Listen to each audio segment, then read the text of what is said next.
Hello, 7 of you. 15-minute heads up, I should say. I guess if you're a professional investor or you're just sitting in front of the computer all day like me, you can easily sign on to a YouTube with 15-minute time, 15-minute notice. Anyway, we're down to 6. How is everybody? How are all 6 of you? I'm going to need some extra engagement from you since there are only 6. I thought I would do a YouTube because it's been a while, and there are a bunch of small things I'd like to discuss. So let's start with Groupon. Groupon, as you all know, had a wild couple of weeks.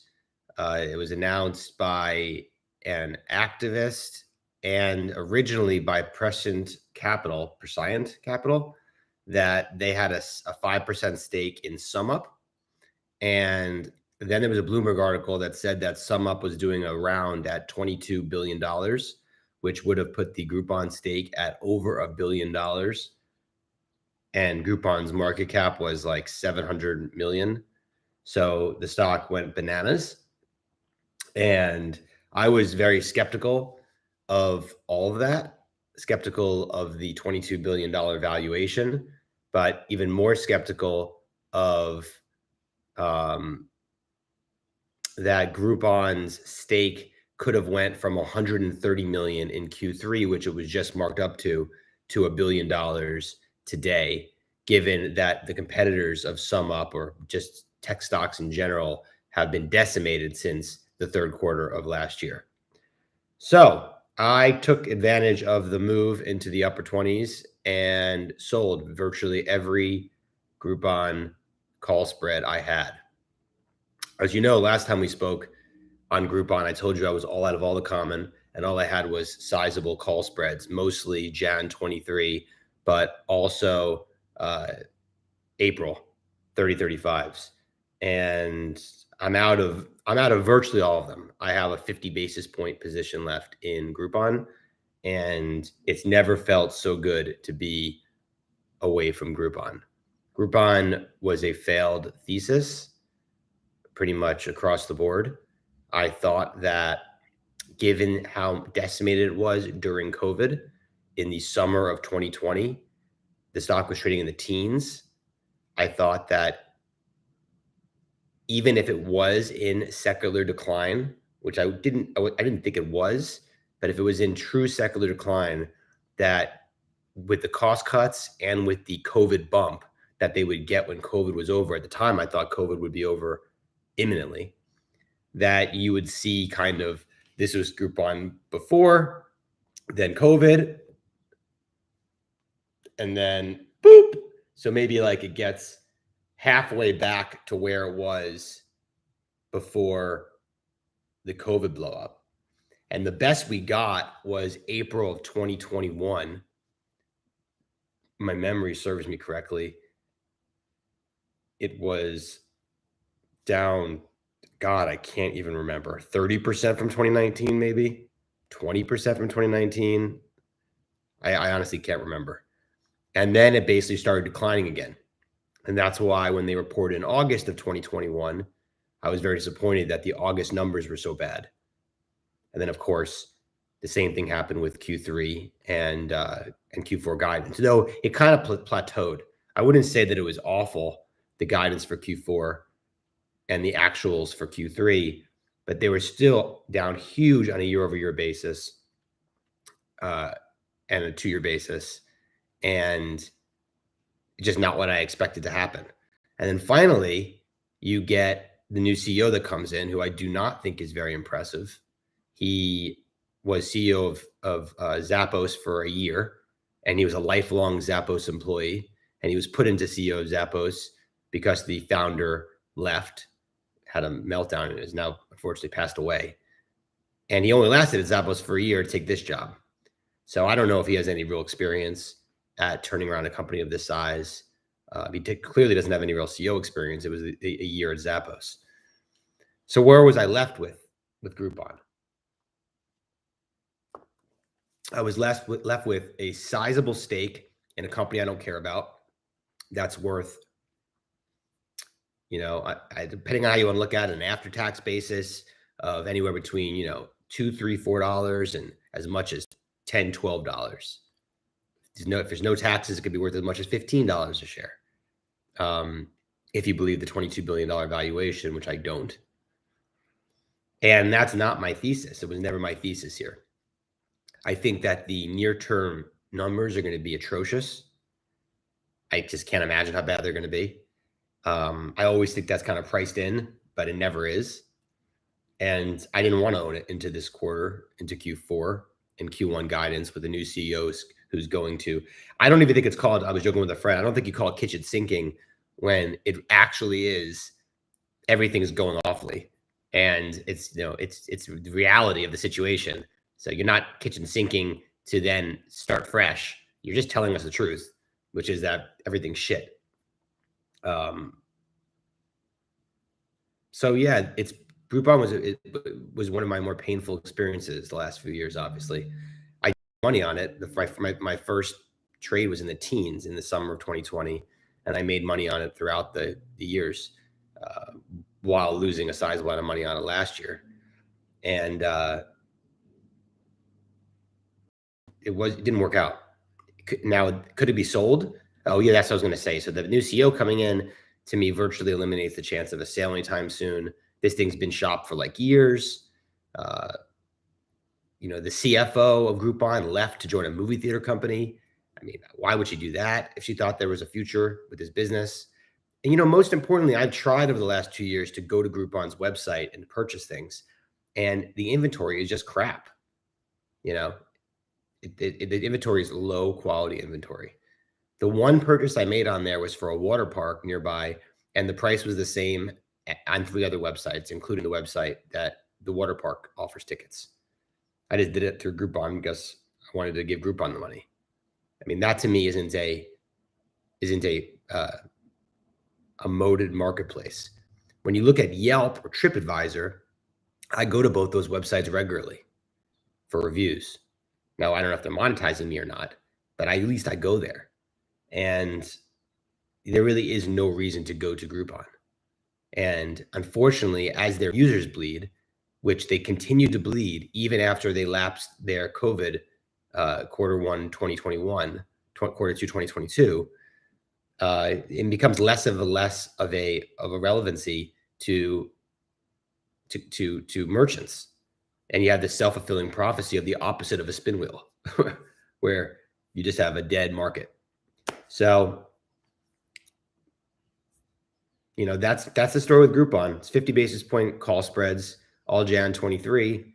I would probably exit those too if I was given the opportunity. I actually would have sold all of it out when it was 30, but the press release that Groupon put out, or the FAQ, is that said their true stake and sum up came out before I was done selling everything. So yeah, I wish it worked out better, and it was a shitty situation the last year. Next, AXSM. So they put out an 8K yesterday on a different drug, on their drug 07, and that has a PDUFA date in April, I believe. And that is not why we own it, though that'll be worth a few bucks a share or whatever on approval. They said that they're going to be able to inspect, the FDA is going to be able to inspect that facility. I'm triggered whenever I hear about inspections and COVID, but that's what they said. And no word about 05. The stock's obviously been acting really well. It's a big position of mine, virtually all call spreads in June and some in March. And I took the time again to reread the conference call in November, which I've done like 10 times. And I remain extremely bullish on approval there. It's very risky. The stock could go to $10 if they get a CRL.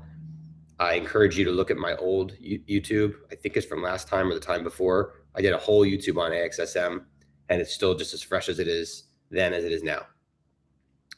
Next, MGI. So I put on a respectable trade in MoneyGram. MGI, I put it on Friday. I paid about this price. This one also is extremely risky. So there was an article in December by Reuters saying that Madison Dearborn had approached the company to buy them. But the follow-up article on January 25th was much more specific. It was by the same author, at Reuters, who's actually very reputable. But I should note there's only one source here, which is this one journalist. It hasn't been corroborated by Bloomberg or Wall Street Journal or anything. So you always should have your tentacles up when that happens. And that article was extremely specific. It said that the company set January 24th, the day before, as a day for final bids. And they got final bids from 3 private equity firms, 2 of them that have been interested in them in Groupon, in MoneyGram in the past. And they would decide in the coming days whether they would sell themselves or not. Friday night, MoneyGram released an earnings date and a conference call for 2 weeks from then. That's always not great to see when you're really close to a sale, but that's the same pattern they did a year earlier, where they released it on a Friday in the beginning of February, and then 2 weeks later they had a conference call. The company clearly hasn't sold themselves yet, so they have to continue as if business as usual. And the stock didn't sell off on them putting out the press release. Your risk here is pretty simple, okay? They have been for sale multiple times in the last few years, and nothing has come of it. You have a very core group of shareholders who are a lot of hedge funds that have ridden this thing. It's been a roller coaster, and some of them would take a bid at any price to get out of this right now versus it going back to $6 if there's no sale. Others would say, I want to hold on for 20 in 2 or 3 years if the turnaround is successful. So you need to have the company get a bid high enough to where they can save face and sell. I believe they would take just about any bid above $10 a share, but they might need a bid above $11 a share to save face, because it was in the 10s last summer when the CEO kind of poo-pooed the idea of being sold.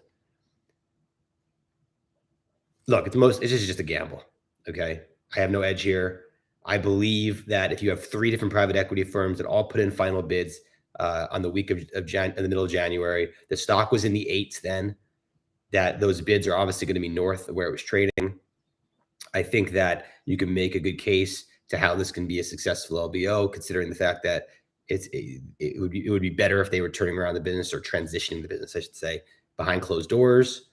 And I look at it as, 2 up, 3 down, with like an 80% to 90% chance of it being sold. And I've sized it smallish because it's just pure gambling. I mean, I have no idea whether or not they'll ultimately sell themselves. The article on January 25th said that the Madison Dearborn bid in December was for $10.50 a share. So, markets have gone haywire since then. So you can use that as a kind of small circle of where this can ultimately be sold at, though you have 2 other private equity firms that came in and joined the bidding.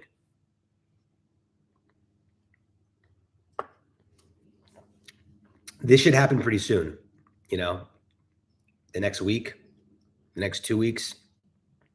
The longer we go, clearly, the more anxious people are going to get. But the stock's holding in there pretty well. So it's got a lot of wise guys involved. So if you see it go below 8, the wise guys have probably told you it's dead.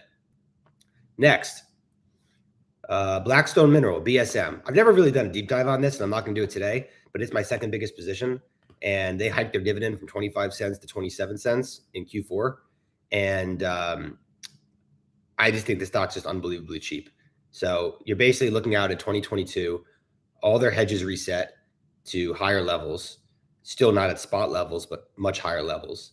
And I believe they should be able to do as much as 35 cents a quarter in dividends in 2022 on average over the course of the year, which gets you to $1.40 in distributable cash flow, actual dividends, not distributable cash flow, actual dividends of $1.40 on $11.80 stock with virtually no debt. It's like a quarter of an EBITDA worth of debt. And then if you look out to 2023, again, the curve is much higher. You then have a hike on even that number. You can get up to like $1.60 or $1.70 in dividends, depending on where production goes. So I love Blackstone Mineral. I think it's a great low risk way to play oil and gas prices. And I'd be shocked if it's not sitting at $15 a share this time next year. If you add, or at least, and if you add the dollar and 35 or 40 you're going to get with dividends, that's $16.50 from 11.80. Where again, I don't even see any downside given its debt profile and the distributable cash flow and the dividend yield. So that's BSM. MagnaChip, they report earnings in a week, I believe, a week from Wednesday or Thursday. I love the way MagnaChip's trading. The volume has been decimated. The price action has been decimated. The volatility, has been decimated. It's now just kind of back to normal. Oh, wine selection. Dude, that's so interesting. Before we get to the end, I am going to pitch a wine deal for you guys that I've never done before on here. In fact, I'll do it right after I talk about MagnaChip. Thanks for reminding me, Fat Eddie. So what am I expecting from MagnaChip earnings? Not great, but the numbers were decimated when they did their update. And I think that anything that they say about Q1 or Q4 is very much into the stock. I'm not just saying that. I really truly believe it. Obviously, just a minute ago, I told you I think Groupon is going to be decimated on earnings. So I'm not shy to get out of stock if I think I'm going to get destroyed. And then the real fun starts. Once earnings are reported, then you kind of have a window, a watch into M&A news, right? I think they're probably working aggressively now on a sale. If you believe that article, they weren't going to be able to do much until after they put out their Q4 earnings and the full year earnings, which I think is probably not true. So I obviously remain very enthused in MagnaChip. It's by far my biggest position. And we'll see what happens there. All right. So the wine deal I want to pitch to you is I have been buying this wine called Negoce, which is this guy.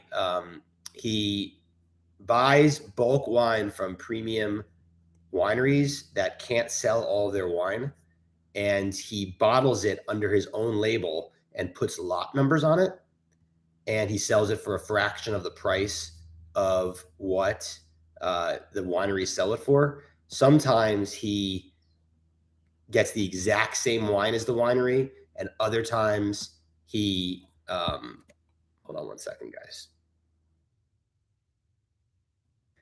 And other times he takes the wine he buys bulk and he mixes it together a little bit and makes a new wine. Anyone that follows me on Twitter knows this. I bought like literally 75 cases of this wine. He's put out like 300 different lots, and I've been buying it since back in April of 2020. And it's been an awesome experience, and all the wine's been amazing. And yeah, it's just been really cool. He sells them mostly by the case, but you can also buy some by the bottle in his store. I'm going to pitch you 2 cases of wine that I've already tried and love. And with this code that I'm giving you now, you go to that link. I'll put it in the bottom after I'm done with this YouTube. You go to that link. Let's see if I can do it now, actually.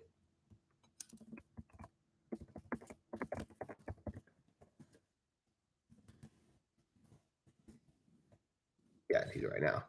And sign up. So go to that link, sign up, and then go here to this link. And I would get both of these cases, but if you only want to get one, this is the one to buy. It's $144 for the case plus shipping. So you're paying like $14 a bottle. It's a 2019 Cabernet.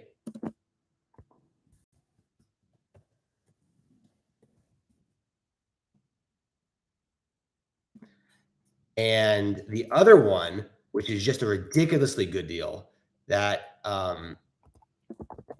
at almost everybody has loved. The 240, the 240 Cabernet, everybody has loved. Everybody. But this one, most people have loved.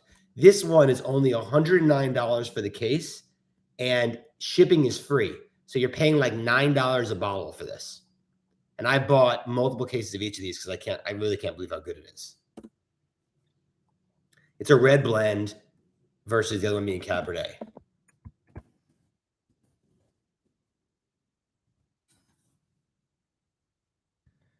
Oh, that's my Negoce pitch. Once you buy those wines, he sends emails every day with offers.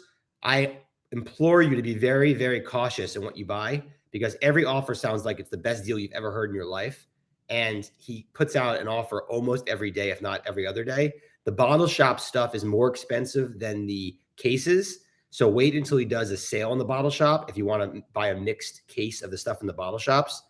You can also go look on Seller Tracker and you can go look at reviews of each of the individual lots that are on the bottle shop to see whether or not people like it or not. The cases usually are pre-sold and then he ships them and then they sell out. So you can't rebuy them. But sometimes he has second tranches and he also offers them up again later on. That's the case of number 240 and the case of 127. So 240 is unbelievable. And you get 25 bucks off. And then 127, you get 25 bucks off. You're basically getting free wine. You can't beat this. Come on. Okay, that's the end of my pitch. And oh, I get 25 bucks too, by the way. You guys are finally paying me. You're welcome. At a high level, could you comment on what percentage margin cushion you generally give yourself? Sounds like you're 175 gross long. Yeah, that's a really, really good question, Fat Eddie. But by the way, Fat Eddie, I tried to find you on Twitter 5 times and I couldn't find you. It's very, very sad. And I found other people on there, but I can't find you. So you need to continue, block me, refollow me, request me. And one day we will connect, Fat Eddie. Send me what you're oh, I did? I already found you? Oh, awesome. That's great news. So I did something good today. Something good this week. My margin cushion is always pretty tight. So right now on my account, I have 25% cushion on excess liquidity. So in theory, if my account went down 25% from here, I would have a margin call. So I guess that's not ridiculously tight. But my account could go down 25%. I run pretty tight, but I know where I'm going to sell if I have to sell. It's usually in the 100% margin names, the biotech stuff I own or whatever. Where I really would get screwed is if like MagnaChip got hiked to 100%. If MagnaChip got hiked to 100%, I'd have to sell some MagnaChip, right? Because it's such a big position. That's where IB can screw me, and I really can't manage that. I just have to hope it doesn't happen. I'm gonna answer some questions before I finish talk the rest of the stocks. So let's see. Nice to see your face. Be well and good luck to you and the family in 2020. Richard, that's so nice. Thank you. If it was Fat Eddie's cousin, would you add me on Twitter? If I am not, but just checking. Yes, Bill Marriott. I'll consider adding you on Twitter if you tell me what your Twitter handle is. PSH call this week. Facebook cheapest on multiple bases ever. I do not own Facebook. I'm not a tech investor or growth investor. I do like dumpster fires, and Facebook is mind-boggling to me. I can't believe that it goes down every day and the amount it goes down. I'd lie to you if I told you I wasn't intrigued, but I haven't come even close to buying it because it's just not what I do. I like to buy really shitty companies, not big, well-run companies, or I don't know if it's well-run, but big established companies. One thing I did do yesterday, which is still a trade today, I really like this, is yesterday I sold Peloton puts. I sold 25 strike for next week. I got paid $1.90 for it. I believe those puts are still 50 cents right now, and the stock's $37.50.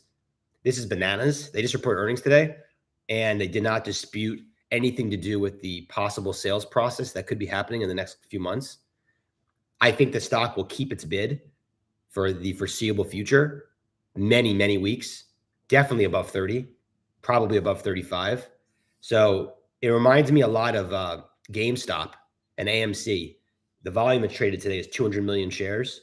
And for some reason, those puts are completely elevated still. So I really like selling near term, way out of the money Peloton puts, which is what I did yesterday. And I kept them on. I didn't add to them, but I kept them on.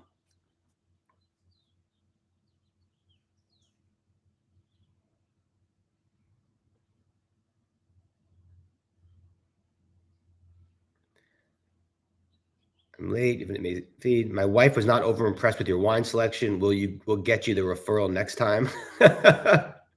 Just wanted to tip the hat to the range. Kids wine stocks that don't go up. Oh, Fat Eddie, you're the best.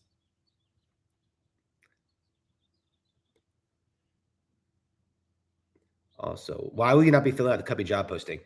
I do not like Cuppy. Cuppy is MAGA, anti-vax, stands for everything that I don't stand for. He fled to a tax-free region when, taxes actually support our society. He went to a tax safe haven, which is everyone's right to do. Doesn't necessarily make it moral. And but no, I mostly don't like him because he's MAGA and he's anti-vax, and that's really all you need to be for me to not like you. So.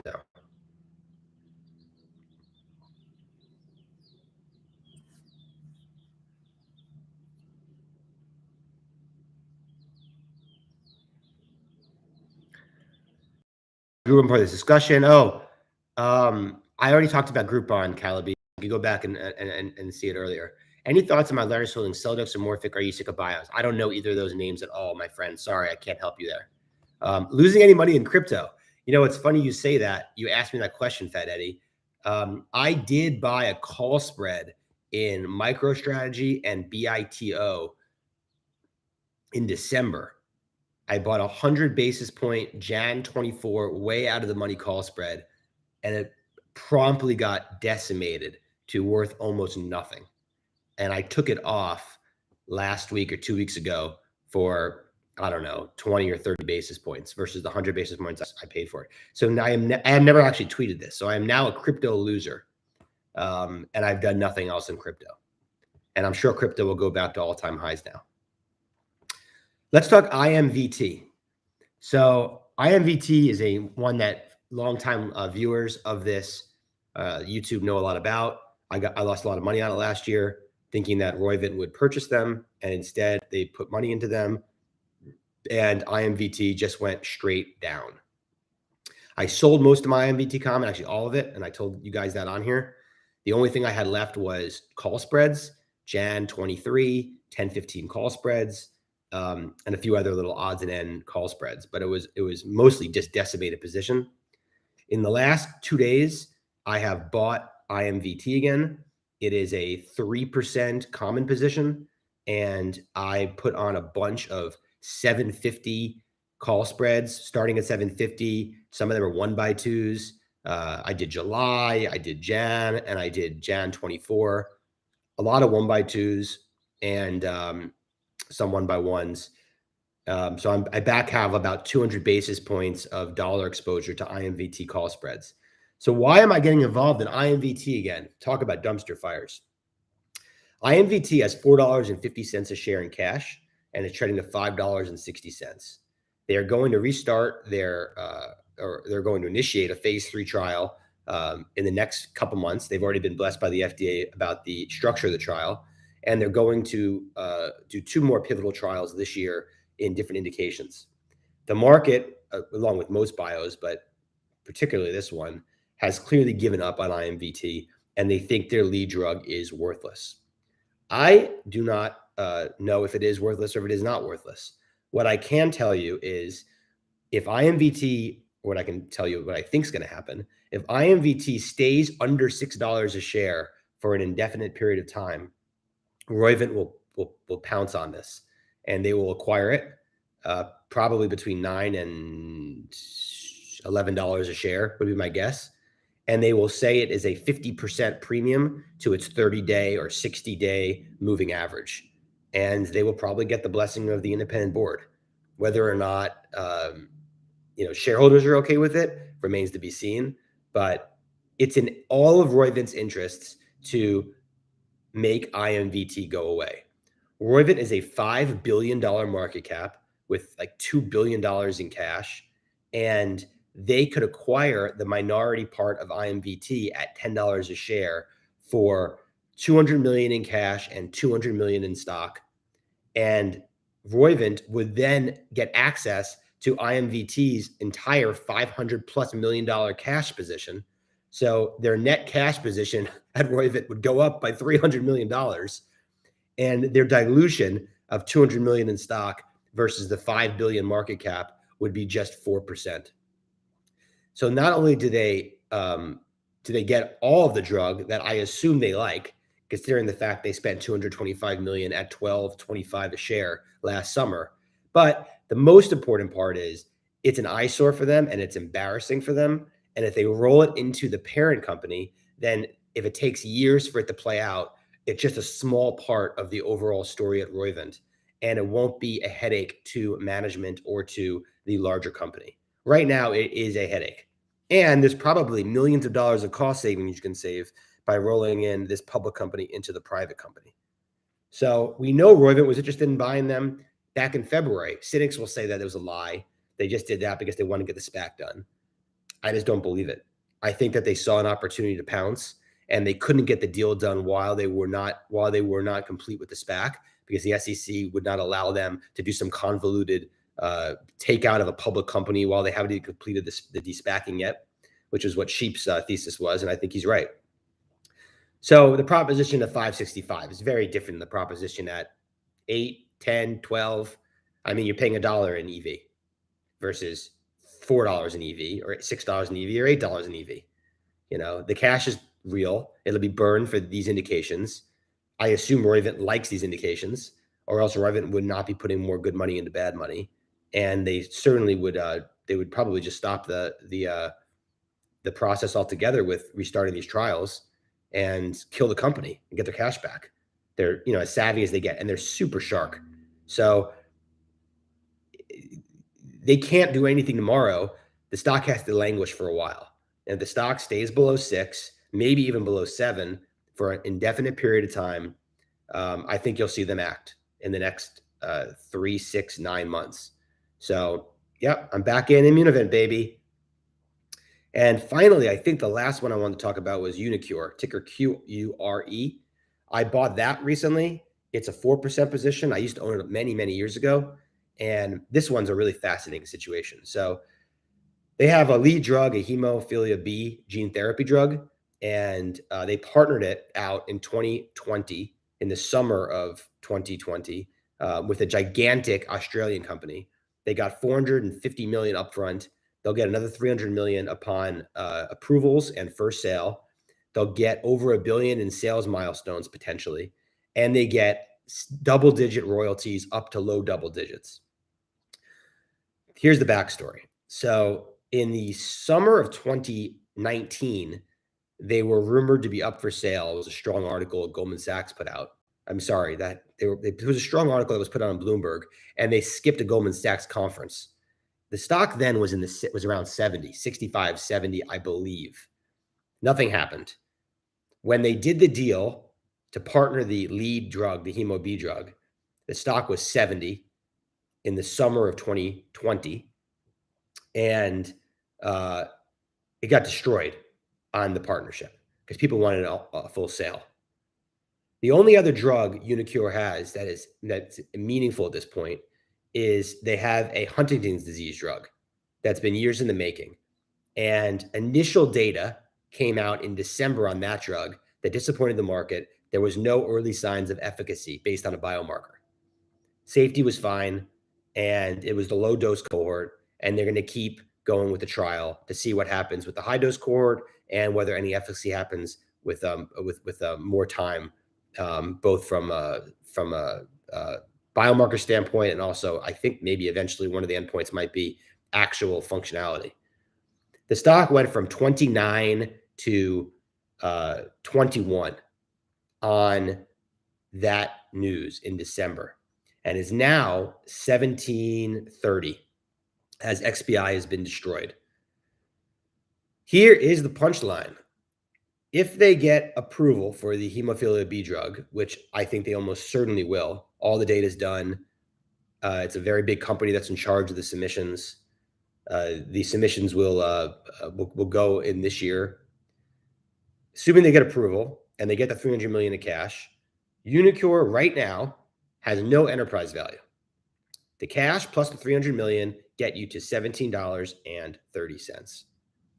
You get for nothing all of their manufacturing capabilities. They have one of the premier gene therapy manufacturing facilities in the world. They've been doing gene therapy for as long as anybody. You get their pipeline, which albeit isn't much since most of it's pretty early stage. You get the hemophilia drug, the Huntington's drug, which is not dead by any means. but is currently being valued at 0. And you get up to over $1 billion in sales milestones for the hemophilia B drug and a double-digit royalty, assuming that drug does $300, $400, $500, $600 million in annual sales. You're looking at 30 to 100 million in pure royalty income to Uniqure from the parent company that owns this drug. The CEO of Uniqure is a former investment banker. He was an investment banker for years, and then he joined Uniqure as CFO, and he was promoted as CEO, I don't know, 4 or 5 years ago, maybe. I think he's generally well liked. He's had some stock sales in the past that people don't like, but it happens in biotech world. As far as I believe, he was honest in trying to sell the company both times in the summer of 2020 and the summer of 21 and couldn't. The stock was 70. The EV was in the billions, and now the EV is 0. There is a 10% shareholder of Uniqure that's a venture capital firm that's owned it forever. They're not on the board, but they control 10% of the company. Fidelity owns 10% of the company. And then there's a bunch of other 5, 6, 7% holders in Uniqure. It's my belief that the stock remains in this area and you have a willing seller, which is a big if, the Australian biotech, or it's big pharma, with a $100 billion market cap would gladly take over Uniqure at $30 a share to get the entire Hemo B assets in their fold, eliminate the $1 billion in royalties, eliminate the 300 million in milestones, and eliminate the double-digit tiers. I mean, this is what you're getting in pharma, in biotech these days. It's crazy. So I like Uniqure a lot. It's not marginable. So, I've also structured a few option plays there,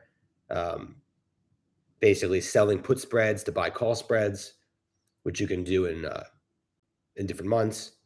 So I have a lot of exposure above the 20 line because I'm long a bunch of call spreads, and I've sold 12, 50, 10 put spreads against it, and some 15, 12, 50 put spreads in March against it. There's one little thing about it that I'm going to mention, which is a little bit conspiratorial, and I'm sure it's nothing. But every month for the last 3 years, when Uniqure presents at conferences, they put out a press release the first day or the second day of the month with all the conferences they're going to be at. There's one exception. They did not do that in September. In September, they did it like on September 6th or September 7th. But the other 30 times, it's always done the first day, the second day, or the last day of the previous month. Well, Uniqure is supposed to be at the Leerink conference next week, and we are now at February 8th, and there is no press release saying that they are presenting at Leerink. Now, again, it's a 95% chance they're going to present at Leerink. But I will say that between December and now, when the stock's gone from 29 to 17, a lot could happen in M&A world. And they definitely could have been approached by the parent to see if they wanted to consummate a deal. I don't know if the company has the courage to take a deal at 30 or 35 when it was trading at 70 when they signed the original royalty deal. I don't own this for a buyout. I just think it's very oversold. And you will get some more Huntington data this year, and you'll get really serious Huntington data next year. And if any of that even shows a whiff of efficacy, the stock would double, triple. I don't think there's really much downside left in it for the Huntington data. So that's why I like Uniqure. And I think that I covered every stock. Pershing, Glenn wants me to talk about PSTH. I have no involvement in PSTH anymore. I have a call spread, 2023 call spread, and that's it. If you have margin, you can go put it in PSTH, hope and pray that Ackman comes through for you. I think he has it in his interest to try to pull a rabbit out of the hat, and there's worse places to park your money. But I have not parked my money in PSTH. I have a less than 100 basis point position in CTIC still. I think that'll get approved. But again, that's very small now for me. I think that's everything, guys. Any other questions? You guys still fighting?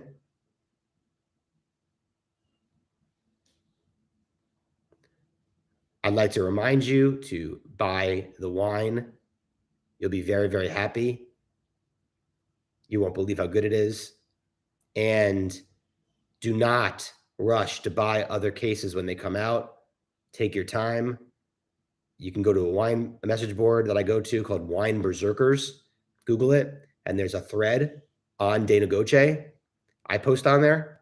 And people debate the offers as they come out. They try to figure out who the producer is based on the clues. It's a lot of fun. All right. Well, I hope next time we speak, I have good news with AXSM. I hope MagnaChip's higher. And for those of you that are sticking around with Groupon, I hope that works out for you. And yeah. Nice. Oh, and I hope we have a sale on MoneyGram since, you know, I have a decent lotto shot there with the amount of money that I put onto it. So I definitely hope that doesn't go to 6. Peace. I'm going to a Spoon concert tonight. Very, very excited. I don't know if you guys like Spoon, one of my favorite bands. And that's it for me. Bye, everybody. Have a great day. Thanks for listening.